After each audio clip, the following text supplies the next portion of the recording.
Do you not know, brothers?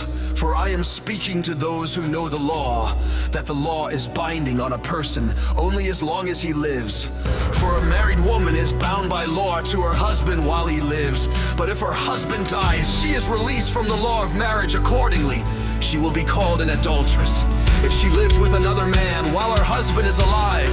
But if her husband dies, she is free from that law, and if she marries another man, she is not an adulteress. Likewise, my brothers, you also have died to the law through the body of Christ, so that you may belong to another, to him who has been raised from the dead, in order that we may bear fruit for God. For while we were living in the flesh, our sinful passions, aroused by the law, were at work in our members to bear fruit for death. But now we are released from the law, having died to that which held us captive, so that we serve in the new way of the Spirit, and not in the old way of the written code. What then shall we say? That the law is sin? By no means! Yet if it had not been for the law, I would not have known sin. I know sin. For I would not have known what it is to covet if the law had not said, "You shall not covet." But sin, seizing an opportunity through the commandments, produced in me all kinds of covetousness. For apart from the law, sin lies dead. I was once alive apart from the law, but when the commandment came, sin came alive and I died. The very commandment that promised life proved to be death to me. For sin, seizing an opportunity through the commandment, deceived me,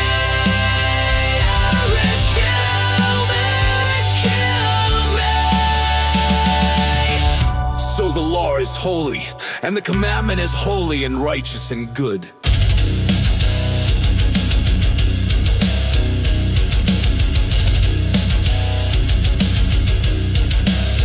Did that which is good, then bring death to me. By no means. It was sin, producing death in me through what is good.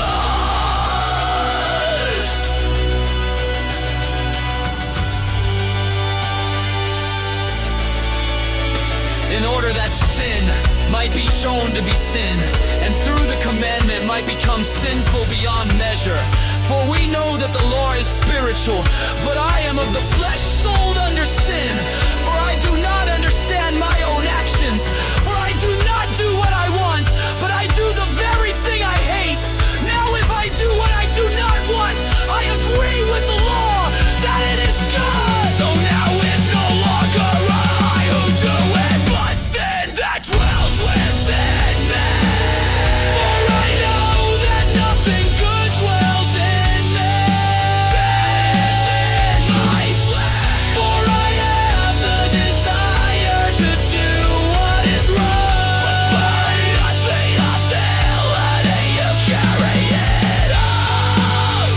For I do not do the good I want, but the evil I do not want is what I keep on doing. Now if I do what I do not want, it is no longer I who do it, but sin that dwells within me. So I find it to be the law that when I want to do right, evil lies close at hand. For I delight in the law of God in my inner being, but I see in my members another law waging war against the law of my mind. They making me captive to the law of sin that dwells in my members. Wretched man that I am, who will deliver me from this body of death? Thanks be to God through Jesus Christ our Lord. So then myself serve the Lord of God with my mind, but with my flesh I serve the Lord.